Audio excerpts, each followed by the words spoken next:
শবে বরাতের নামাজ কত রাকাত এবং কিভাবে পড়বেন? আমাদের সমাজের ভিতরে যখন শবে বরাত চলে আসে, শবে বরাত আসার পরে এক শ্রেণীর মানুষের ভিতরে এই বিভ্রান্ত দেখা যায় যে কত রাকাত পড়তে হবে। কেউ বলে 8 রাকাত, কেউ বলে 12, কেউ বলে 20, কেউ 50, 100, এরকম বিভিন্ন রাকাত বলে, কেউ বলে সারা রাত্র পড়তে হবে।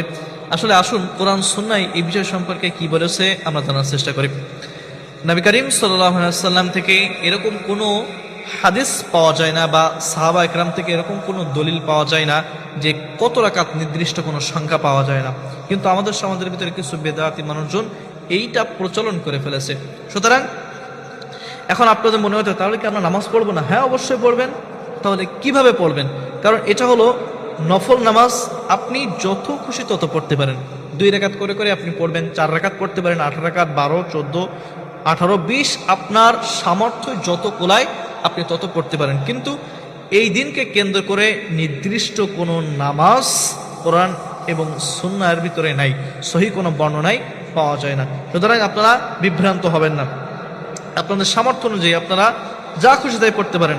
এরপরে আপনারা অনেকে বলে যে এই রাত্রে নির্দিষ্ট একটা সূরা রয়েছে, যে সেই নির্দিষ্ট সূরা দিয়ে পড়তে হবে। বিভিন্ন মানুষ এই কথাগুলো বলেন না, এরকম কোনো নিয়ম নেই। আপনি চাইলে সূরা ফাতিহার সাথে যে কোনো সূরা পড়তে পারেন, সূরা ফিল পড়তে পারেন, সূরা কুরাইশ পড়তে পারেন, আপনার যা খুশি। আপনি স্বাভাবিকভাবে যে নামাজগুলো যেমনভাবে পড়তেন, আপনি ওই সময়ও এই নামাজগুলো ঠিক তেমনভাবে পড়তে পারেন। এটার আলাদা কোনো নিয়মও নাই। এরপরে আপনাদের আরও মনে অনেক প্রশ্ন থাকতে পারে, তাহলে আমরা যেহেতু নামাজ এভাবে পড়বো, আলাদা কোনো নিয়মও নাই, তাহলে আমাদের কোনো সমস্যা হবে কিনা? না প্রিয় ভাই আমার, এই রাত্রে আপনারা বিভ্রান্তির ভিতরে পড়বেন না। অনেক মানুষগুলো এই রাতকে কেন্দ্র করে অনেক বিদআতি কার্যক্রম মানুষের কাছে প্রচলিত করে বেড়ায় যে এই রাত্রে এতগুলো নামাজ পড়তে হবে।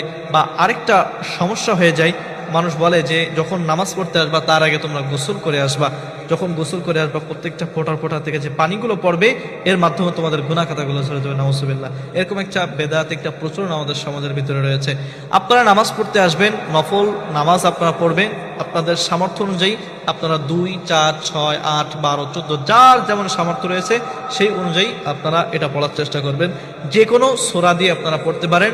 এর আলাদা এবার মনে করতে পারেন যে নিয়াত আছে, মানে সবে বরাত কেন্দ্রিক কোনো নিয়াত না, সবে বরাতের আলাদা কোনো নিয়াত নাই। আপনি যে নামাজ পড়তে আসছেন, আপনার মনে মনে তো চিন্তায় আছে যে আমি সবে বরাতের নামাজ পড়ার জন্য এসেছি। আপনি মনে মনে যদি বাংলায় নিয়াত করেন যে সবে বরাতের নামাজ পড়তেছি, নফল নামাজ পড়তেছি, এনাফ, যথেষ্ট। আপনার সব থেকে সুন্দর হয় বাংলায় নিয়াতটা করার জন্য। এই জন্য সবে বরাতের যে নামাজের কথা বললাম, আলাদা কোনো নামাজ নাই। আপনি যত খুশি আপনি তত পড়তে পারেন, আলাদা কোনো নিয়াতও নাই।